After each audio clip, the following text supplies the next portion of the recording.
ઓ પૂરા શું મારા ભાઈ તું ઉતરેલી ઘટી જેવું મોટું કરીને આયલો જો. અરે ભાઈ એક તો ઘરેથી બધા બોલે કામ ધંધો કઈ છે નહીં, કોઈ છોકરી દેતું નથી અને લગ્ન નથી થતા ભાઈ.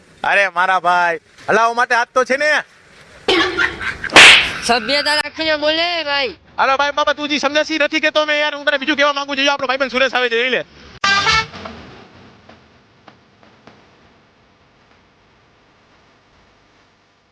અને નતો કેતો મેં યાર સુરેશ ભાઈ ને ઓલું હાથેથી હલાવવાનું સમજાવી દે ને. તો પાછી બોલ્યો. હવે મારી વાત સાંભળ, તું જી સમજાસી નથી, આ તને સમજાવે છે બધું સમજાવી દે ને ભાઈ સુરેશ. જો આપણે આ 3 વ્હીલ પણ ભાડે આપી છીએ અને 4 વ્હીલ પણ ભાડે આપી છીએ, બરાબર, અને લઈએ છીએ અને વેચીએ પણ છીએ. જોયું મારા ભાઈ, તારે રિક્ષા હલાવવાનું વાત કરતો હતો, હાથેથી હલાવવાનું એટલે રિક્ષા હલાવવાની વાત કરતો હતો મારા ભાઈ. ભાઈ તો હરખું બોલે. ये बड़ी अच्छी તને बात ખબર તો कही છે है। મારી ભાષા કેવી છે યાર. હવે આયલા કરે યાર ભાઈ હવે બરાબર છે. અને હા ગાઈસ તમે લોકો પણ સાંભળી લીધું તો સાંભળો મારી વાત કે જો આ ભાઈ સુરેશભાઈ છે બરાબર છે, તો ગાડી લેવેટનું કરે છે, 3 વ્હીલર 4 વ્હીલર લેવેટનું કરે છે અને તમને ભાડે પણ મળી જશે. એની આઈડી અહીંયા કોલાબરેશન કરેલી છે, તો તમે આઈડીમાં જઈને મેસેજ પણ કરી શકો છો અને હા એના મોબાઈલ નંબર ઉપર શો થાય છે બરાબર છે, ત્યાં જઈને તમે કોલ પણ કરી શકો છો. Okay guys.